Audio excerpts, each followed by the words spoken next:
Ciao a tutti, this is Marcello from Vito Italy. Welcome to a new episode of The Darkest Hours.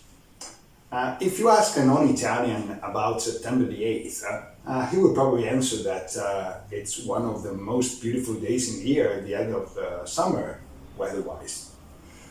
But if you ask an Italian, he will not be happy to talk about it. This date is associated with one of the saddest days in our recent history, one of the most shameful episodes of World War II in Italy. So here is the story.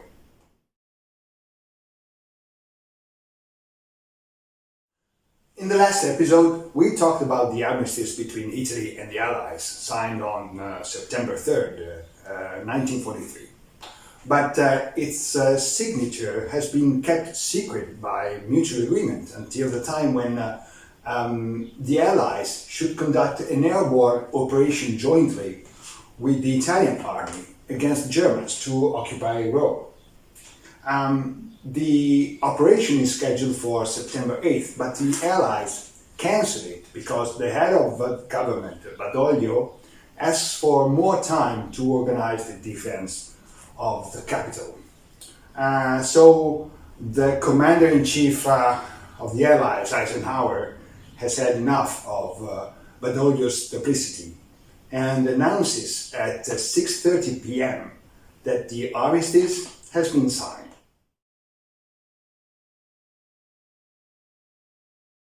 Five minutes after Badoglio's message, the German High Command orders the disarmament and the capture of the Italian armed forces everywhere. The directive is swiftly implemented in France, in the Balkans, and in Italy. The king, Badoglio, and a small group of senior officers are still undecided about what to do. They are panicking. They are afraid of falling into the hands of the Germans. And beyond any consideration for their safety, being captured would mean the end of the legal government of the country, thus nullifying the choices made with the armistice. So the idea of staying in Rome to lead the resistance against the new enemy is quickly rejected. They can only escape to reach the Allied lines in the south, and then thus save the king, the symbol of the state. The port of Civitavecchia is the closest, but it's already occupied by the Germans. So they decide to leave Rome by car and head to Pescara, where an Italian corvette will take the king and his entourage on board and transfer them to Brindisi, hopefully not occupied by the Germans.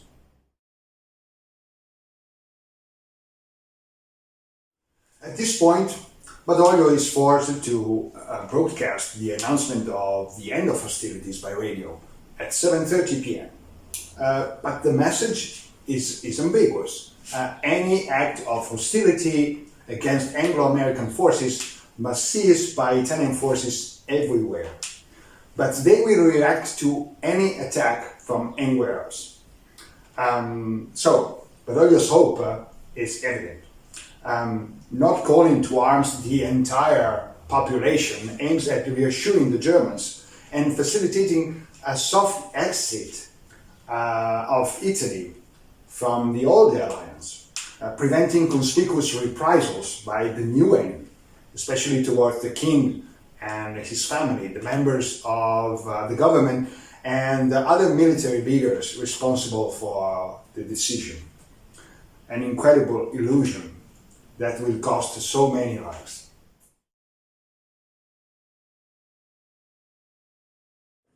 And so, in the middle of the night, the royal family, the head of government Badoglio, and the chiefs of staff leave Rome after giving summary indications on how to comply with the clauses of the armistice. As to naval and air forces, move to Allied bases, while the army should stay in place. And this is where the tragedy begins. The haste makes them forget practically everything. Whom to assign command to, how to dispose of Mussolini, who in the meantime has been transferred to a shelter on the mountain of Gran Sasso. And above all, how to react in the case of German attacks, which are already underway. The escape is an incredible success. Despite being stopped at some checkpoints on the way from Rome to Pescara, which strangely give the go-ahead, the caravan reaches Pescara and the group embarks on the corvette Bayonetta for Brindisi, where it arrives on September 10th.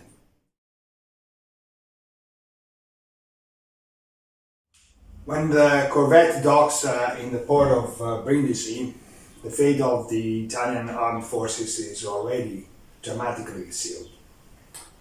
Without any order from their commands, the various army units simply melt. Officers and soldiers leave the barracks dressed as civilians and with only one goal: to go back home. Those who have not left their positions are disarmed and captured by the Germans. They begin an odyssey on cattle wagons that will lead them to German lagers as a workforce. This is also the case of the troops in Yugoslavia and Greece. In total, nearly 500,000 soldiers are taken prisoners. In the following 48 hours, the great Italian cities, as well as the entire transport and communication network of the country, are firmly in the hands of the Germans. And the easy enthusiasm that the announcement of the armistice had created in the population fades fast and sadly. Italy is under Hitler's control, with little or no resistance. Only Rome, grenadiers, together with civilians, fight against German troops. No orders or support coming from the High Command.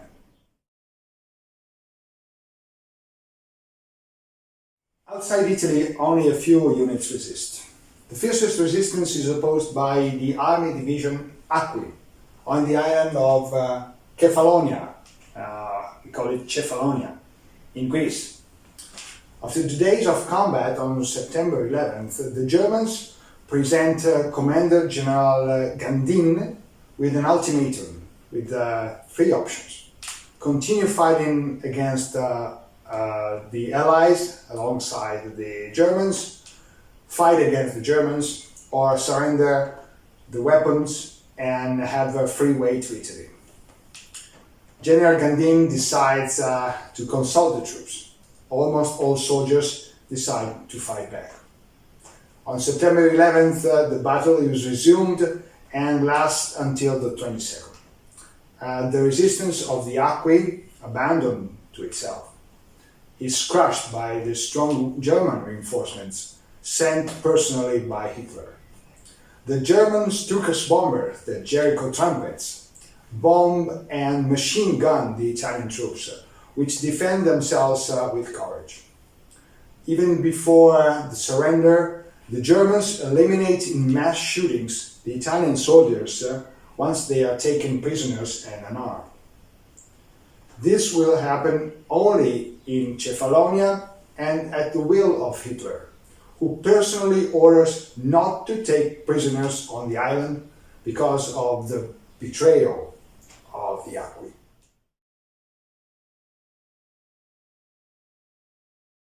On the 22nd, the Italians, after losing 55 officers, more than 3,000 soldiers, surrender. After the surrender, the Germans shoot 4,800 soldiers and 341 officers, including the division commander, General Gandin. While transported to the mainland, another 2,000 soldiers lose their lives on sinking ships after crossing minefields. Thus begins for Italy the gloomiest and darkest moment in its recent history. The country is not out of the conflict at all, as the king and Prime Minister Badoglio had incredibly foreseen. Their fault is not to have fled. After all, other kings and governments fled before the Germans arrived. Queen Wilhelmina in Holland or King Håkon in Norway. Their fault is to have fled without leaving any coordination instruction to the army and to the armed forces. Along the peninsula, a devastating and bloody conflict between the opposing German and Anglo-American forces began. Fascism, believed to be torn down, resurfaces under Hitler's protection, and civil war begins. Mussolini has been freed by a German commando on September 12 from his captivity on the Gran Sasso, and will speak on September 11th from Radio Munich, announcing the birth of a new fascist state.